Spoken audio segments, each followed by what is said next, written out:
Hi, everyone. Welcome to another episode of Easy Peasy with the Smithsonian. My name is Allison Leitner. I'm an instructional designer here at the Smithsonian, and I'm here with my colleague Tess Porter, as well as Jim Reese from the Washington International School and Sher Anderson-Petty from MCPS. We did not want to start today without acknowledging what has been going on in our country, and we thought the best way to do that would be to read some sections from Secretary Bunch's news release that he put out as a statement from the Smithsonian. Tess is going to share her screen so you can see it and share a link in the chat, and I'm going to read the first and the third paragraphs. Like many Americans, watching multiple incidences of deadly violence against Black people unfold before our eyes has left us feeling demoralized and distraught, aghast and angry. Not only have we been forced to grapple with the impact of a global pandemic, we have been forced to confront the reality that despite gains made in the past 50 years, we are still a nation riven by inequality and racial division. The state of our democracy feels fragile and precarious. We express our deepest sympathies to the families and communities of George Floyd, Ahmaud Arbery, Breonna Taylor, Tony McDade, and the far too many preceding them whose needless deaths were brought about by unjustified violence. We hope that their pain and sorrow compel America to confront its tortured racial past, and that this moment becomes the impetus for our nation to address racism and social inequalities in earnest. So today we are talking about cultural identity, which is one of the reasons that we wanted to go ahead and have this webinar, even given what's going on. So in the spirit of modeling, as we always start, I would like you to please use the chat to write about a visual symbol of cultural identity that you would like to learn more about. And with that, I will turn it over to Tess. Hi, everybody, and thank you, Allison. I'm looking forward to being here with all of you today. My name is Tess Porter, and I'm an educator here at the Smithsonian. As many of you know, this is part of a series of webinars that we've been holding twice a week for the last couple of months. All of those sessions, including the one you're watching today, will be archived. So you can watch it again, share it with a colleague by either going back to the same link you're watching it at now, or by searching for Easy Peasy on the Smithsonian Learning Lab. Each webinar comes with a Smithsonian Learning Lab collection of resources, both ones that are talked about during the webinar and others that provide opportunities for extension. Throughout the bulk of today's session, I'm going to be hiding behind the scenes, screen sharing the collection that we've created for today's session. And at the very end, I'll come back to show you how to find it and talk a little bit more about what you'll find there. So with that, I'd like to turn it over to Jim. Thank you, Tess. And it's a real pleasure to have Sher with us today. Sher and I go back a few years when she first came to our summer institute called WISIT, and was a very, very, very enthusiastic participant, and has since joined our faculty and does some really powerful work at the National Museum of African American History and Culture, leading a course with one of our colleagues there every summer and co-leading a learning group. So Sher, great to have you here. Here we're in Washington, D.C., and we know that there's a lot of work to do in our country, and we've been reminded about that so starkly in the past week or so. And I just feel that this session we're doing today is really, really important in terms of exploring cultural identity and understanding the complexities behind cultures and different peoples. And Sher is going to guide us in that in just a moment. But I also just want to recognize some of the work that we're doing at Washington International School and through the Professional Development Collaborative that I lead. We've been managing a number of projects around town which have a strong justice and equity thread through them. And I just wanted to call attention to a couple of those, knowing that there's a need to do much more of this work around the country and around the world. One of them is called Children Are Citizens, and I've made reference to it on this webcast or webinar before when we had Georgina Ardelin as a guest presenter, because she has been a vital part of that. But it's a project that works with our youngest learners with early childhood classrooms around the city, all kinds of classrooms, very diverse classrooms that come together to explore how to invest in developing civic agency in the youngest learners. So that's been going on for a number of years, since 2014, creating some powerful work around the city and creating strong civic activists young people. Another one that just started in the past couple of years is connected with our Making Across the Curriculum project that's affiliated with Agency by Design at Project Zero. And a subset of the teachers who've been involved have been really looking at the idea of justice by design and really exploring social justice issues through some of the tools that Project Zero has developed. And it's been really exciting to see that work flourish all across the city and region. And we hope to give it a much higher profile in the coming year. So with that, I want to also acknowledge our Museums Go Global project that Tess and Sher and I worked on in the past year with a number of our colleagues. And in the collection that Tess will share today, and Sher will make reference to it, there are two collections that Sher developed, which have some wonderful resources for engaging in this kind of discussion with students. And so I'll let Sher say a bit more about that at the appropriate moment. But she's going to explore with us today a thinking routine that helps us really dig into these visible expressions of cultural identity. So with that, I'm going to turn it over to Sher, and I hope that we'll have a very meaningful 25 minutes left. Thank you. Thank you, Jim. Thanks, Tess and Allison, for inviting me today. I'm really excited to talk about some of the thinking routines that we've been viewing through Easy Peasy, but talk about it in a high school context. So I'm really excited to do that today. I'm also excited to share the Smithsonian Learning Lab, the collections with everyone, and also specifically this collection that really focuses on a high-level literature study. I want to take a moment and thank you, Jim Reese. Jim is so modest. He'd never say anything about himself, so I will. Jim is the director of the Professional Development Collaborative at Washington International School. And I am personally, as an educator of color, as a third generation public school educator, I am especially grateful for the work that Jim and the collaborative and Washington International School is doing to support Project Zero-based cultures of thinking throughout the DC metro area and actually beyond. And I want to say thank you, Jim. And just to introduce myself, I am Sher Anderson Petty. I am a third generation public school educator. And I feel that in this moment, I'm especially proud to continue today with this Easy Peasy webinar, even in view of everything that's happening, because clearly in my family, we believe that education is key. We believe that education is key for change. And so in that spirit, we're going to move forward today.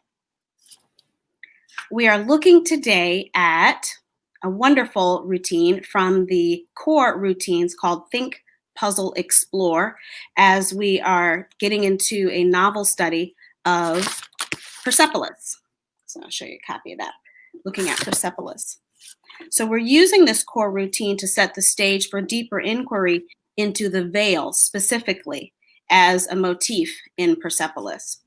And so we're going to start today with the think part of Think, Puzzle, Explore. And thank you, Tess, for pulling up the related image from the Cooper Hewitt Smithsonian Design Museum. It's True Self 2, Hijab, Niqab, Without Hijab. So let's just jump in, guys. So we're going to start with a think. We're going to notice and name in order to sort of lean into our thoughts about the veil. So take a look at the image. And we're gonna, Jim is my practice student. So Jim, what are some things that you're noticing and naming as you're leaning into your thoughts?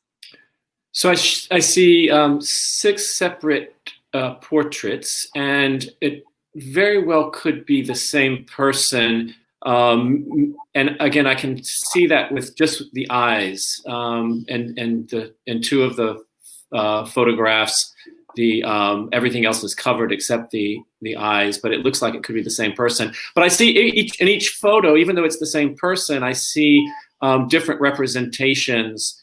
So in 2 of them, when there is no veil, I even see different hairstyles and different dress. different colors represented, but then I see 4 different kinds of veils being represented in the other photographs. Mm-hmm. Excellent, excellent naming and noticing, Jim. So next we would move to the puzzles portion of Think, Puzzle, Explore. And we're thinking, just sort of letting our minds get into the images, and what are some of the questions that come up for us about veils?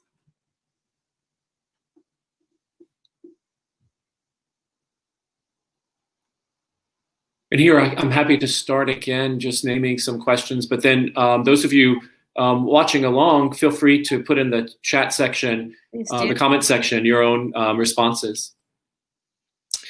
So some questions or puzzles that come up for me are, is there an intentionality on the photographer's part or the artist's part to show different, in a sense, cultural representations of the veil? I'm just wondering if that idea of showing different cultures is coming through, or if it's showing maybe different attitudes, or maybe both.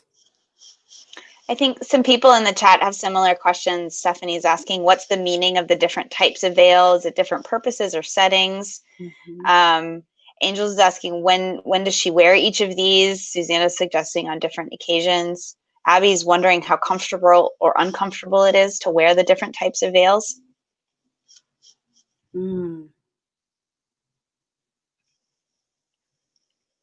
So after we've had a chance to kind of look at our questions about veils, next, let's consider, we're in the Explore section now, let's consider what the veil concept inspires us now to explore. Mm-hmm. What does the veil concept inspire us to explore?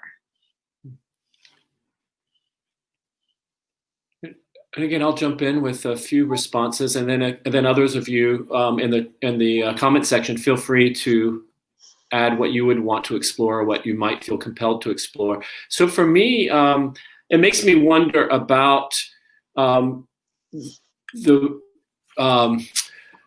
way that wearing the veil might be interpreted differently depending on the culture or the country, or the strain of the religion itself. So it just brings up all this kind of diversity within this one topic that could be explored. And in the chat, we have Barbara is interested in exploring if it's a personal choice to wear the veil. And Stephanie says it's interesting to see how different the woman looks in the 3 images without the veil. So is there a reason for these differences? And Carrie is wondering, is the photo on the top right a veil? It looks like in the 1950s America, when the majority of cultural women would cover their hair to keep the style. Nice explorations. Thanks, guys. And so next, we're going to pull up the first page of Persepolis.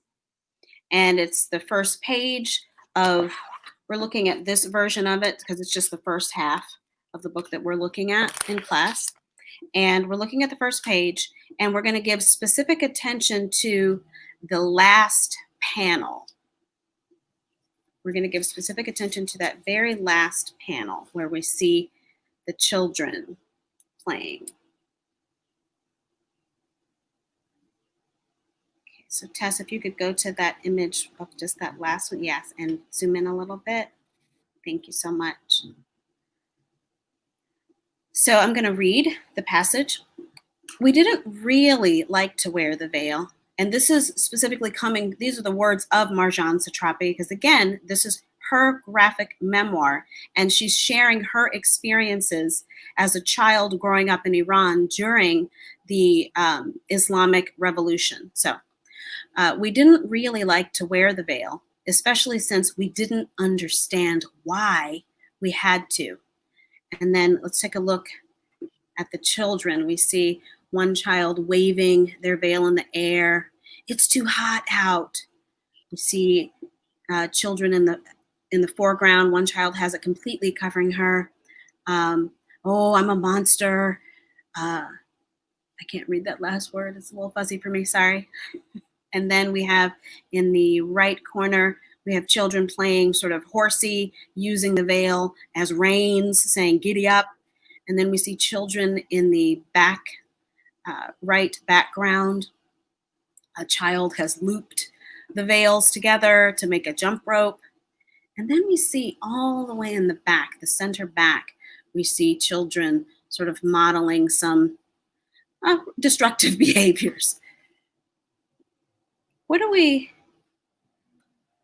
think when we see this image, when we're thinking of this concept of the veil?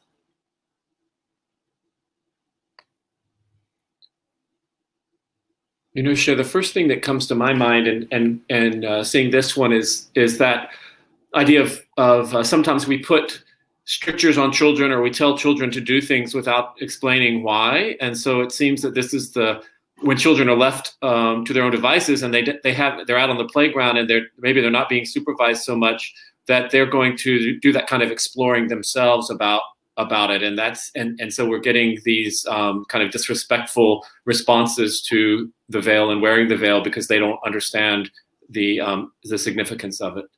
I really like that word choice, Jim, disrespectful. When I'm teaching this in class, and the students and I actually have our book and we're going through, we spend a lot of time with the historical and cultural context. And so if you haven't read the book and you haven't had the historical context, you might not be aware that what we're observing is a group of children who heretofore were in a co-educational environment. They are sort of the children of the intellectual elite at that time, and they have now been told they're going to be in a single-sex school setting, and that they are suddenly going to be wearing these veils. And many of these children, though they would identify as Muslim, heretofore had not had that. So they're quite confused. So some would view their behavior as disrespectful. Certainly the more orthodox of Muslims would. Those leaning more toward the intellectual elite, as they are called by Marjan Satrapi in the book, would probably say, oh, they just don't understand. Does that make sense? Mm-hmm. So what are some of the questions that we're left with when we look at this image? We have one question. Anhel's in the chat, says, I wonder how wearing it is explained to the girls and when. And I think Wanma is referring in the back. There's one little girl who's standing there who says, give me my veil back. And so it seems to be upset about what's happening. And so she says the one at the back follows the social motto imposed on Iran. Mm-hmm. And for me, it's making me wonder. So this is the first page. It's just making me wonder what kind of reaction the adults are going to have if they are privy to this, if they see this or see this happening. And especially at that time when a very, very harsh form of Islam was being imposed on the entire country, and women were being restricted in very, very severe ways. So it's making me wonder about what any consequences there might be for these girls because of the way they're behaving. Yeah, Abby says something similar. So she wonders if they're punished for playing with their veils. Mm. And Carrie wonders how old they are. Mm-hmm. Excellent questions. So then from these questions, and many of us are adults, obviously, in this chat, so we have a bit more context. But what might students want to explore? So let's put ourselves sort of in the frame of mind of the students, because obviously as adults, we have a bit more context, but based on this image, what might students be interested in exploring? I think depending on the kind of students we might be teaching, there might be a certain level of ignorance about Islam and about the veil and about its place within the religion, and so and there could be points of comparison to other religions that have certain restrictions or implications for how we might dress or how we might behave or the way we might be perceived out in public. And so it seems to be there's a chance to explore the context in terms of the religion, but also the historical context of what was happening in Iran. Mm. Susanna adds to that saying gender as well. They might be interested in exploring the role of gender in Iran. Excellent.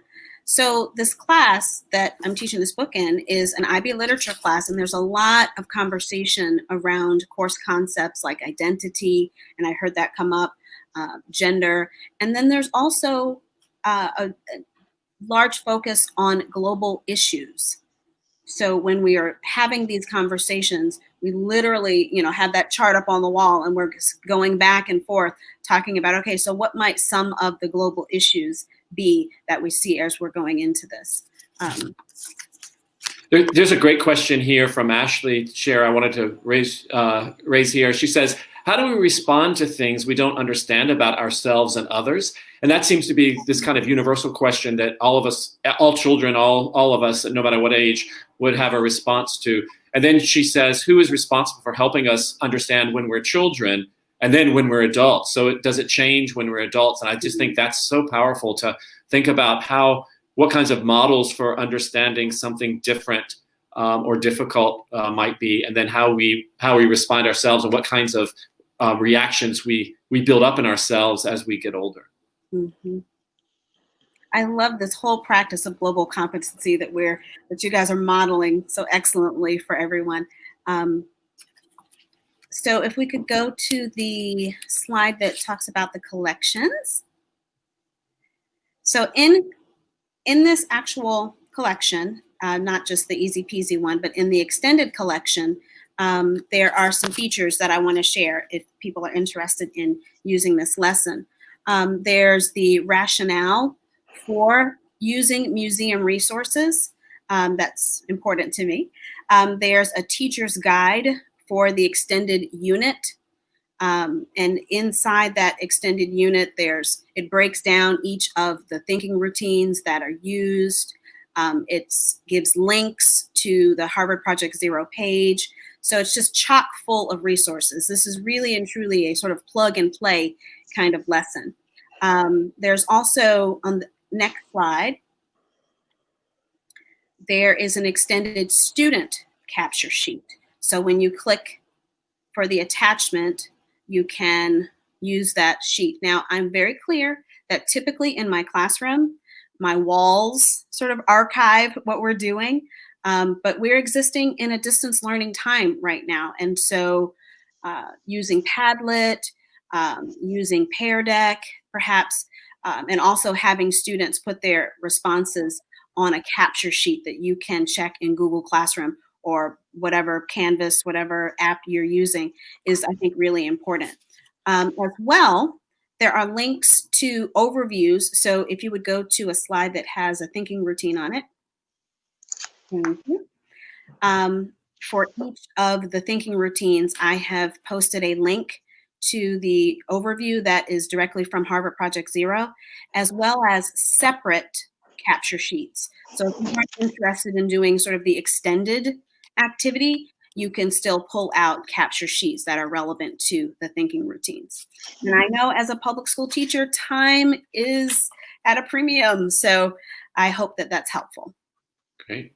And I think we're going to go to Tess, back to Tess, and Tess is going to come back on, and she's going to take us through the collection, and maybe Sher will jump in and explain something if necessary. So we're going to go back to the collection that Tess has created. Hi, everybody. Flipping my screens around for a moment, but I wanted to first say that, as I mentioned at the beginning of this session, this is part of a series of webinars that are all archived. So if you'd like to watch today's session again or share it with a colleague or rewind to a certain part, you can do that. You'll be able to find the archived version at the same link that you're watching it at now, as well as by searching the Smithsonian Learning Lab for Easy Peasy. What you're seeing on the screen now is the collection of resources we've created for today's webinar that I've been screen sharing this entire time. This includes resources that we both kind of looked at together. Thank you again, Sher, for walking us through looking at that artwork and those excerpts from Persepolis. But it also includes other resources that provide a little bit more background and some extension opportunities. We've also pulled in some other collections that Sher created that we thought might be helpful to you. So I just wanted to give a quick walkthrough of what you're seeing here and what this collection holds.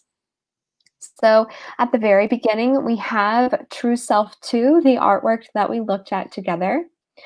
We also have a copy of Think, Puzzle, Explore, which, similar to the resource that Sher just shared in her other collection, this routine, if you click the information tab, we've pulled in information on Harvard that contains suggestions on using this routine with learners.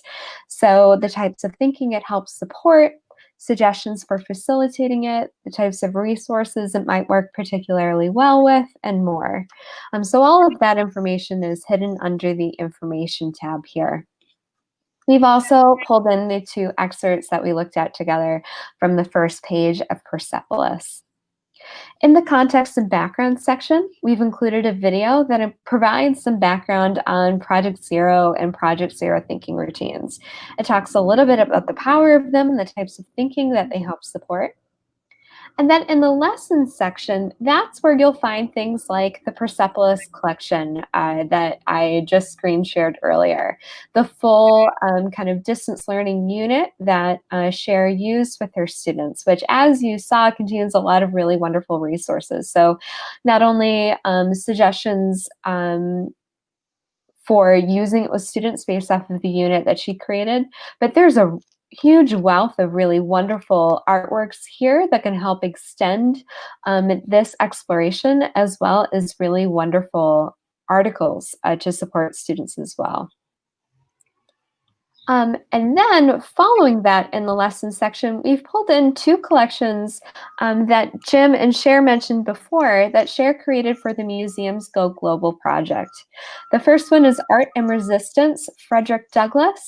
And the second is Art and Resistance 2, Black Women Subjects Free from the Gaze. And the reason we wanted to highlight these and pull them in is they're also really timely and relevant for what's going on in our country right now. And they follow a similar structure to the Persepolis collection. Sher, would you like to say anything about these in particular or show anything specific?